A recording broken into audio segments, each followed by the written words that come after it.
Before the atomic age, chemistry professors used to say that a person's worth, from a strictly chemical standpoint, was about $32 on the going market. In recent years, this view has undergone a startling change.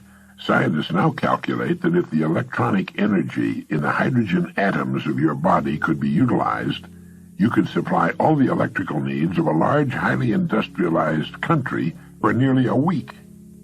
A DuPont scientist said that the atoms of your body contain a potential energy of more than 11 million kilowatt-hours per pound. The average person, by this estimate, is worth about $85 billion. Moreover, the electrons in the atoms of your body are not just particles of matter, they're waves of living energy, and these waves ripple out and spread themselves in patterns of light, and as they move, they sing. If you had the proper hearing aid, you could hear a great flow merging with the waves of neighboring atoms, and they not only sing, they shine. If you stand in front of an infrared television camera in a completely dark room, the screen will show you from top to toe as a glistening, radiating, gleaming form. In short, you're a whole lot more than meets the casual eye. Add to all this the fact that to try to reproduce your mind mechanically would cost many billions of dollars, and you begin to see yourself for what you really are, an amazing, infinitely valuable creature. And not only are you immensely valuable as a human being, you're unlike any other human being who ever lived or ever will live. You are unique. Now, what are you selling all this for? All human beings are priceless, but the payments, tangible and intangible, they receive from life vary greatly. The purpose of this message is to help you decide just what you're worth as a human being, right now on the market in today's society, and what you intend to be worth, say, 5 years from now.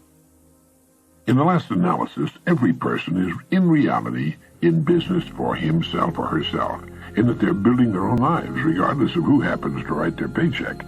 So for the purpose of this particular message, I'd like you to think of yourself as a business, let's say a corporation. You hold the office of president of this corporation, and that you're responsible for its success or failure. You and the members of your family are stockholders in your corporation, and it's your responsibility to see that the value of the stock increases in the years ahead.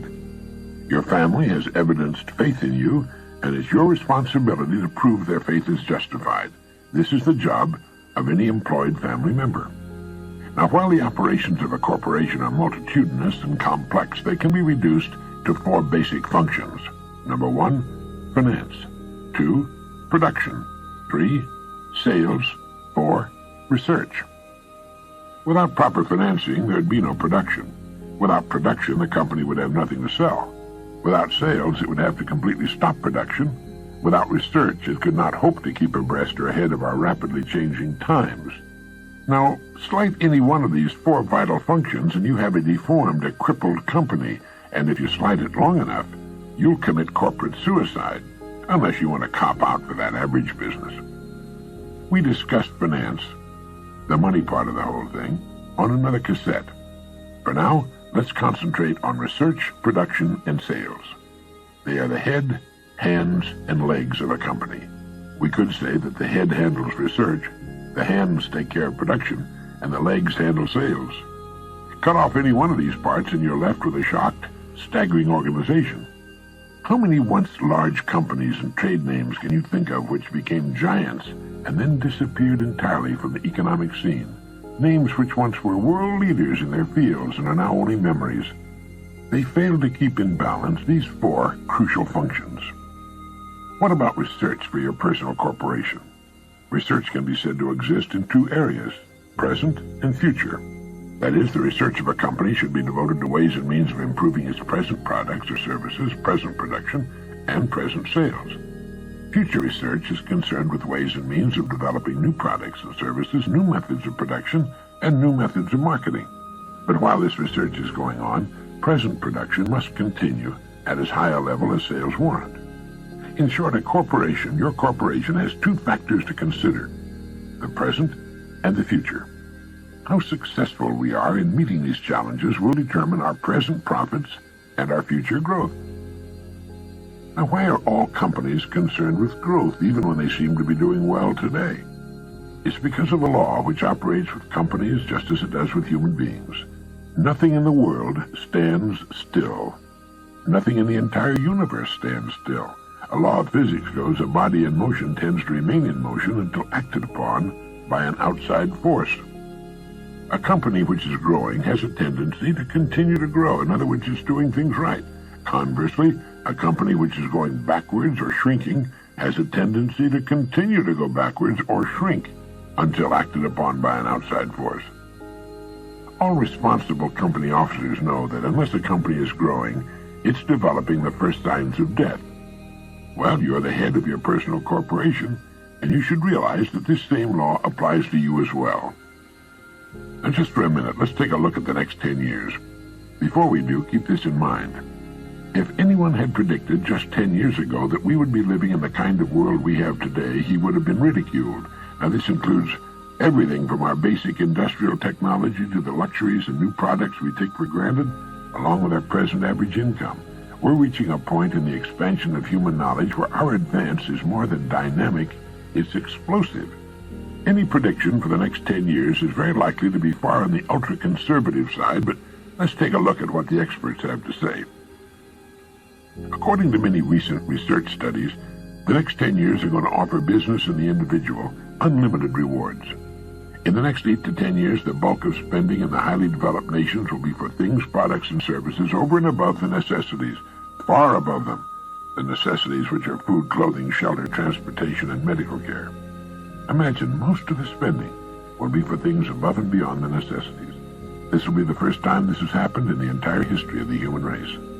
It's estimated the consumer market will expand 50% and more in the next generation or so, an astonishing increase, soaring into the hundreds of billions of dollars. In the next 30 years, alongside every building now in existence, a new building must be built. And what about research and development, which is the future of our economy? Today, more money is being spent on R&D in a single year than was spent during the past 150 years. Think a moment. What does all this mean to you and your own individual company, the one of which you're the president? It means your future is unlimited, if you'll see yourself in relation to the present and the future. Never before, throughout all the centuries of man, has a person faced as bright a future as yours. Our population, too, is getting a lot smarter. Educational advances during the past 30 years have been remarkable. During the next 30, they'll probably be amazing. The customer is getting smarter every day. And if we're going to continue to meet his or her demands and sell him or her our products, we better get smarter every day, too. The market of the next 10 years will be characterized by diversity, not uniformity. It will also be dominated by taste, not necessity. There will be a great increase in the quality as well as the quantity of consumer choices. There are many signs of the rising urge for the better things in life. Many millions of adults are currently interested in after-hour study programs, and this number is growing by millions each year. Well, that's just a glance at a few of the things going on around us and what life will be like in 8 to 10 years. Now, each of us, as president and unquestioned manager of his own corporation, can decide what to do about it. We can either grow with it or go backward. We cannot stand still, even if we'd like to. This gives us an opportunity to stand back and look at ourselves and our futures objectively, as an intelligent stranger might. Ask yourself, how much am I worth right now, today, as a corporation? What's my value today to myself, my family, my company? If I were an outside investor, a stranger, would I invest in this corporation? A company growing at the rate of 10% a year will double in size in about 8 years. What attention are you giving to the production of your personal corporation? Can you grow and improve as a person at least 10% a year? Of course you can. In fact, if we go along with the experts' estimates, a person can increase his effectiveness anywhere from 50 to 100% and more within 30 days. Our files are filled with reports from people who exceeded their previous performance to an almost unbelievable extent. People in management and in production who multiplied their effectiveness many times. Students who moved from failing grades to straight A's in the dean's list. People in sales who found they could, through the proper management of their abilities, minds, and time, sell as much of their company's products in a single month as they had previously sold in an entire year. Think what that means. It means being 12 times as effective as a human being. And getting back to the law of cause and effect, it means putting out 12 times as much service, which must and will guarantee our receiving eventually 12 times the reward we formerly knew. 12 times the reward. Remember, please, if we do twice as much, we have to receive twice as much, and nothing on earth can keep it from us. And the same thing applies if we triple our effectiveness. You and I know this, everyone should know it, but remember that fully 95% of the people do not know this. Think of the advantage this gives us. It isn't that we want to take advantage of anyone, and we're not, but it dramatically demonstrates the truth of the saying, knowledge is power. You'd be amazed by the great numbers of people who stop learning when school is over. Aside from company manuals and such internal literature, they read very little of anything of real value. The introduction to recorded learning, pioneered by this company, has made substantial gains and is growing rapidly, but as yet has only scratched the surface. An ongoing education is vital if we're to stay vital. There's so much to learn, and our school curriculum touched only a fraction of it. One of the most important subjects is getting along with people. We can only do things, we can only win through people, and that subject isn't taught at all in school.